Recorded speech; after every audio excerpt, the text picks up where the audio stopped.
Hello, everyone. This is Tom Fox, and I'd like to welcome you to the Daily Compliance News. The Daily Compliance News is an offering of the Compliance Podcast Network. October 9, 2019, the NBA and Hot Water Edition.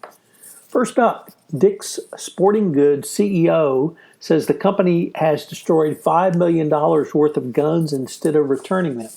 As reported by the Washington Post, the CEO of Dick's Sporting Goods made the decision to put his money where his mouth is in terms of not only overhauling the company's gun sales policies, but he also destroyed automatic weapons and other high-velocity firearms rather than turning them to the manufacturer.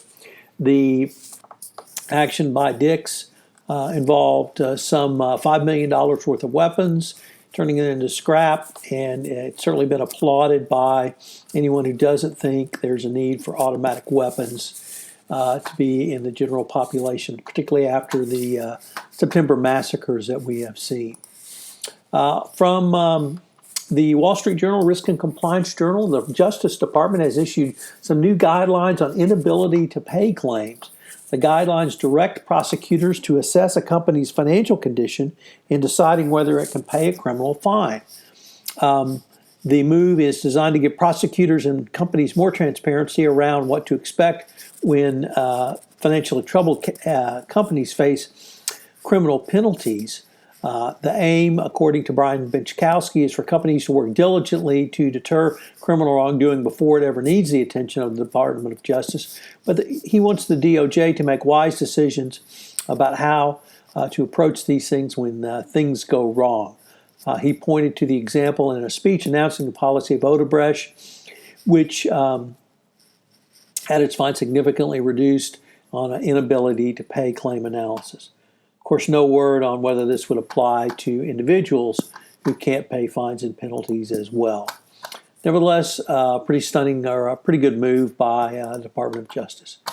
Next up, from the International Business Times, the son of the former South African President Jacob Zuma, Duzane Zuma, has denied taking or being offered rather a $40 million bribe from the Gupta family.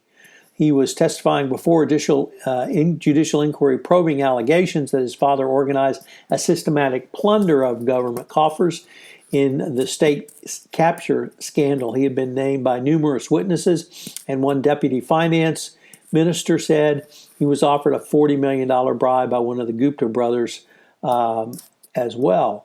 He has denied this, and the Zuma tribe and family continues to deny that they ever did anything wrong. It's amazing what the president or ex-president of a company will conclude. And finally, thinking about making a statement about your business operations in China, you better well stay away from Hong Kong, as the NBA has found itself in a very difficult situation based upon a tweet now deleted from Houston Rocket general manager Daryl Morey, showing his support for Hong Kong.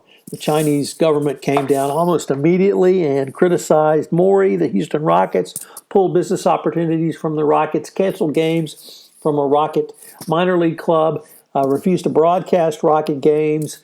All of this in response to one single tweet. The NBA, of course, is the most socially conscious of the three major sports.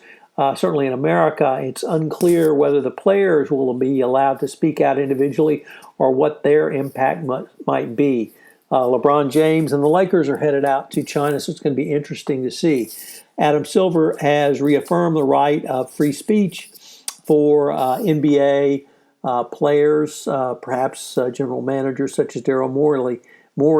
Nevertheless, the Chinese take an extraordinarily dim view of any comments which are perceived as negative of their attempts to suppress all democracy, free speech, and rights. The Daily Compliance News is a production of the Compliance Podcast Network and a proud member of C-Suite Radio.